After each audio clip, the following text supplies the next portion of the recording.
Hello, this is Professor James Strickler, and this is a course in American government. This lesson is from Unit 7 about the judicial branch.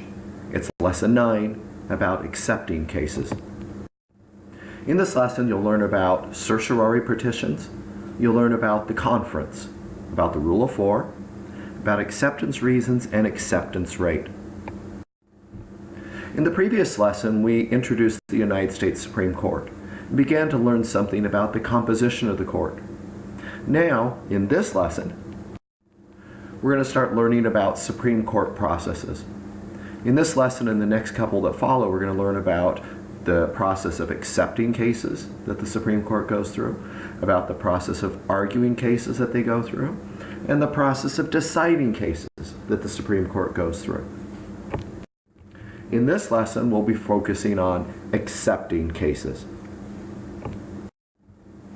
As we discuss the Supreme Court accepting cases, we're going to talk about 3 different parts of this process. The first part deals with certiorari petitions. There's something called a writ of certiorari that the Supreme Court can issue. A writ refers to a legal order. A writ of certiorari is an order coming down from the Supreme Court to a lower court, instructing them to send all the documents concerning a particular case up to the Supreme Court so they can review them.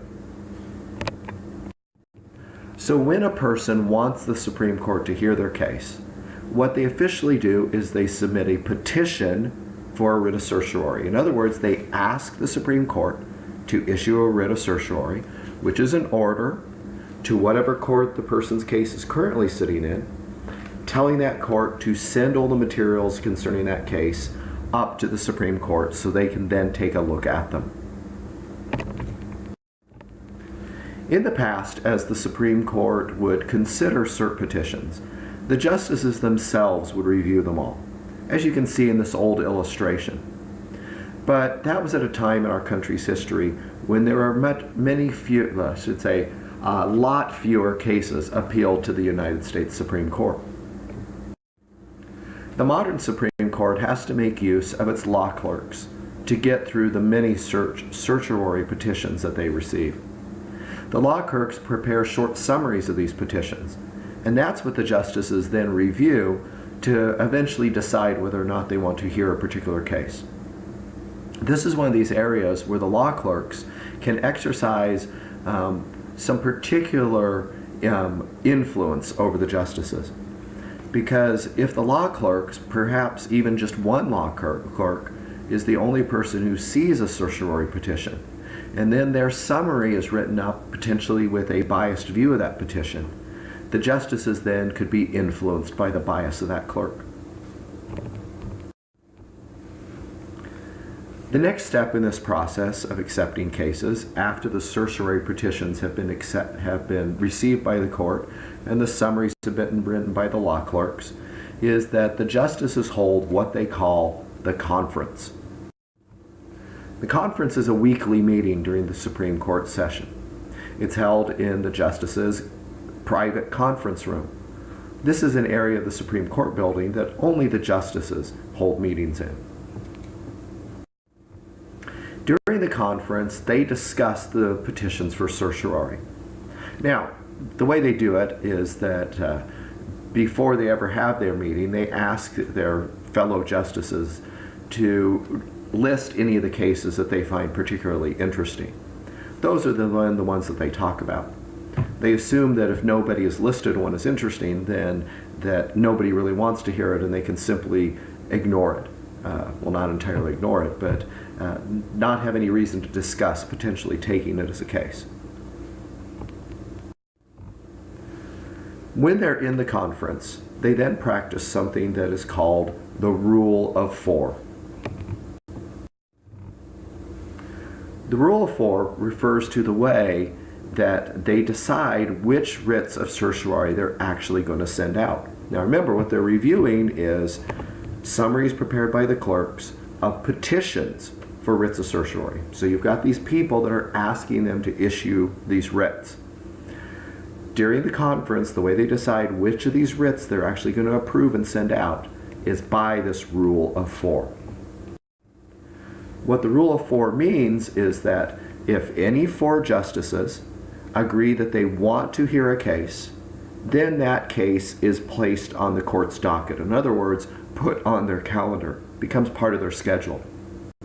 Now keep in mind that usually there's 9 members of the Supreme Court. So by only 4 of them being able to say they want to hear a case, this ensures that a minority of court members can put a case on their schedule even if the majority doesn't like it being there. Okay, now that we've discussed this basic process of how cases end up scheduled by the Supreme Court, let's talk about how they decide which cases they are going to schedule and put on their docket. As part of the Supreme Court rules, they say that they are not going to grant a writ of certiorari, merely to correct some sort of factual error or misapplication of the law. Now you think, but wait a minute, isn't that the purpose of an appellate court? To correct errors, to straighten out misapplications of the law? No, it's not, at least not for the Supreme Court. Now you can get a clue of what they're actually looking for if you look at the end of this quoted rule. It says that they're not going to grant cert to correct a misapplication of a properly stated rule of law. Now notice what they're leaving open here. Maybe they will instead grant a writ of certiorari if the lower court is using an incorrect rule. If they have the right rule and they're just not using it the right way, they're probably not going to deal with that. But if they're using the wrong rule, maybe the Supreme Court will then want to step in and correct them. So that's an example of the kind of thing that they actually will try to address. There are 4 reasons that the Supreme Court will take a case. Or I should say there's 3 reasons, 1 reason that they won't. You've already seen some of this from the quote I just gave you, but I'm going to clarify more now. First of all, the reason that they will not take a case, as was clearly stated in the rule I just showed you. They will not take a case simply to correct errors. They will, however, take a case if there is a circuit court conflict. In other words, remember from the previous lesson we talked about the structure of the judiciary? That there are these circuit courts of appeal, 13 of them that divide up the country.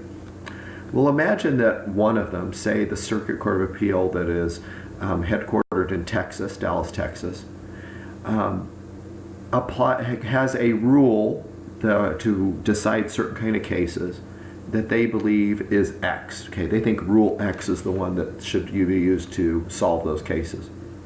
Meanwhile, the 10th Circuit Court of Appeals, with its headquarters in San Francisco, says, oh, no. To address these kind of questions, we need to be reusing Rule Z instead. So you've got one part of the country applying Rule X, another part of the country applying Rule Z. And maybe because of that, reaching completely different outcomes, where the same activity might be ruled unconstitutional, inappropriate in Texas, but be ruled completely okay in California. And it's because the judges are applying different rules. Well, the Supreme Court can't really tolerate that, at least not for too long, where the Constitution is effectively being interpreted differently in 2 different parts of the country. So if the circuit courts are in conflict, the Supreme Court will likely step in and take a case in order to address and solve that conflict. They'll also take a case for a violation of precedent. In other words, at some point in the past, the Supreme Court has said, these sorts of issues should be solved this way. And then for whatever reason, some lower court is refusing to solve them the way the Supreme Court said. The Supreme Court will then likely take the case on appeal from whatever court's refusing to follow the rules to then pound it into their heads that they need to be doing what the court says. The final reason that they might take a case is just because they consider the case generally important. Maybe it's even a new issue that there's no precedence about, no circuit conflicts or anything like that, but they feel that it's important enough that they need to be the ones to step in and solve it. That is another possible reason for them to take a case. So now that we know how they decide what cases to take, how many do they actually end up taking in a year? Well, there are about 9,000 petitions for writ of certiorari filed with the United States Supreme Court each year. The picture you see on this slide is of a handwritten petition for a writ of certiorari filed by a prisoner being held in a state prison in Florida at the time. And his petition actually succeeded. This handwritten petition was accepted by the Supreme Court, and they put his case on the docket. He ended up having it argued before him by a lawyer appointed by the Supreme Court, and he won. And he ended up getting out of prison. Now, that kind of thing rarely happens, but it shows you the kind of diversity of people that may be petitioning the court. It's not just high-powered lawyers. It could be individual prisoners sitting in the library at their prison doing the same sort of thing instead. So you get 9,000 petitions coming into the court every year. Well, they obviously don't have the time to hear all 9,000 of these petitions that have been filed with them. But how many do they actually accept through the rule of 4, put on their docket, and choose to hear? Less than 100. Now that may be a little bit stunning to think how few they really take and listen to compared to how many are requested of them. So what happens to those other 9,000 cases that they believe they don't have the time, or they think the cases aren't important enough for them to hear? Those other cases are stuck with whatever their last outcome was. Now obviously they're being appealed to the Supreme Court because somebody thinks that last outcome was wrong. But once the Supreme Court refuses to hear their case, they're stuck with whatever that lower court did to them. Okay, now let's review what we learned in this lesson. What is a certiorari petition? Is it something that's asking that a prisoner be released? Is it something that brings a case to an end? Does it ask that the Supreme Court hear a case? Or does it order an officer to perform some sort of duty? A certiorari petition is asking the Supreme Court to hear a case. What happens at the conference? Are cert petitions discussed? Are opinions drafted by the Supreme Court? Are orders issued by the Supreme Court? Or are the opinions of the Supreme Court announced? In the conference, cert petitions are discussed. Now, these other things may actually be done by the court, but they're not done in the conference. How many justices must want to hear a case for it to be put on their calendar? 6, 5, 4, or all 9 of them? Only 4 justices need to want to hear a case. Remember, that's the rule of 4 that was mentioned earlier in the lesson.